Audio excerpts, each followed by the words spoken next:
La petite fille s'était juste endormie sur un arbre mort. Mais à la seconde suivante, l'arbre ressuscita miraculeusement. Même la terre stérile autour se couvrit instantanément de fleurs et d'herbes. Le vieil homme se mit à genoux pour prier Dieu, jura qu'il prendrait bien soin de la petite étoile de bonheur. Mais un an plus tard, la fille se retrouva attachée dans la cour, affamée. Elle dut se battre avec le chien pour la nourriture, car le vieil homme qui l'avait adoptée venait de mourir. Le fils et la belle-fille du vieil homme commencèrent à la maltraiter. Ils l'attachaient comme un chien tous les jours, ne lui donnaient pas à manger, et même projetaient de la manger sous forme de baozi humain. Cette scène fut vue par une femme au cœur bon et au visage doux. Voyant que la fille allait être mangée, elle s'empressa d'intervenir. En voyant que la femme portait un panier de patates douces, la belle-fille du vieil homme lui proposa de les échanger contre la fille. Affolée par l'idée que cet adorable enfant allait être mangé, la femme céda et leur donna les patates douces, avant de ramener la fille chez elle. Elle décida de l'adopter comme sa propre fille. Mais la belle-mère et le beau-frère, voyant qu'elle avait échangé de la nourriture précieuse pour toute la famille contre une simple enfant, furieux, ils ne purent dire un mot, car leur propre famille mourait presque de faim. Ainsi, au dîner, ils décidèrent de ne pas laisser la fille manger. Ils voulaient la laisser mourir de faim. La fille, affamée, rêvait de manger des pains à la vapeur. Mais c'était une époque de famine. Même le gouverneur ne pouvait en avoir. Comment une pauvre comme elle pourrait en avoir? Mais à la seconde suivante, des pains à la vapeur tombèrent du ciel comme une pluie.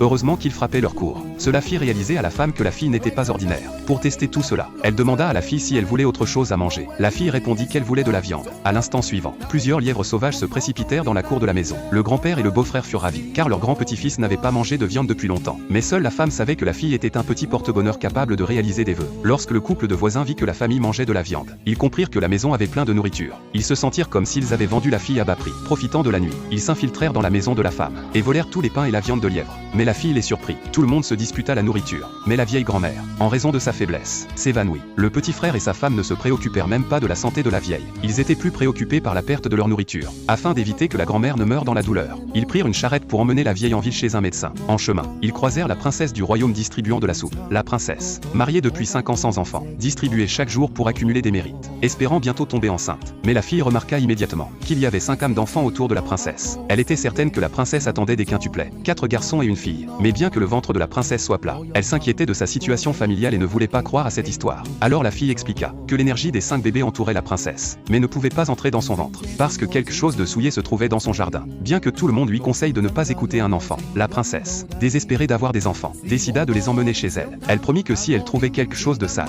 elle serait bien récompensée. Ainsi, elles se rendirent dans le jardin royal. Le prince, apprenant que la princesse avait invité une mère et sa fille capables de lire le destin, vint se joindre à eux, avertissant que si elle déterrait un objet sale, elle serait récompensée en or. Mais si elle échouait, elle serait tuée pour avoir trompé la famille royale. Après avoir creusé pendant un moment, elles ne trouvèrent qu'une pierre. Furieux, le prince ordonna qu'elle soit emmenée pour être exécutée. Bien que la femme suppliait pour sa vie, le prince ne voulut rien entendre. Au final, elles furent emmenées dans la cour. La fille insista qu'elle n'avait pas menti, que l'objet souillé n'avait pas encore été déterré. Mais le prince n'y crut pas. Il brandit un fouet et s'apprêta à les frapper. Au dernier moment de leur vie, la fille libéra la puissance d'une fée renarde, révéla ses 9 queues,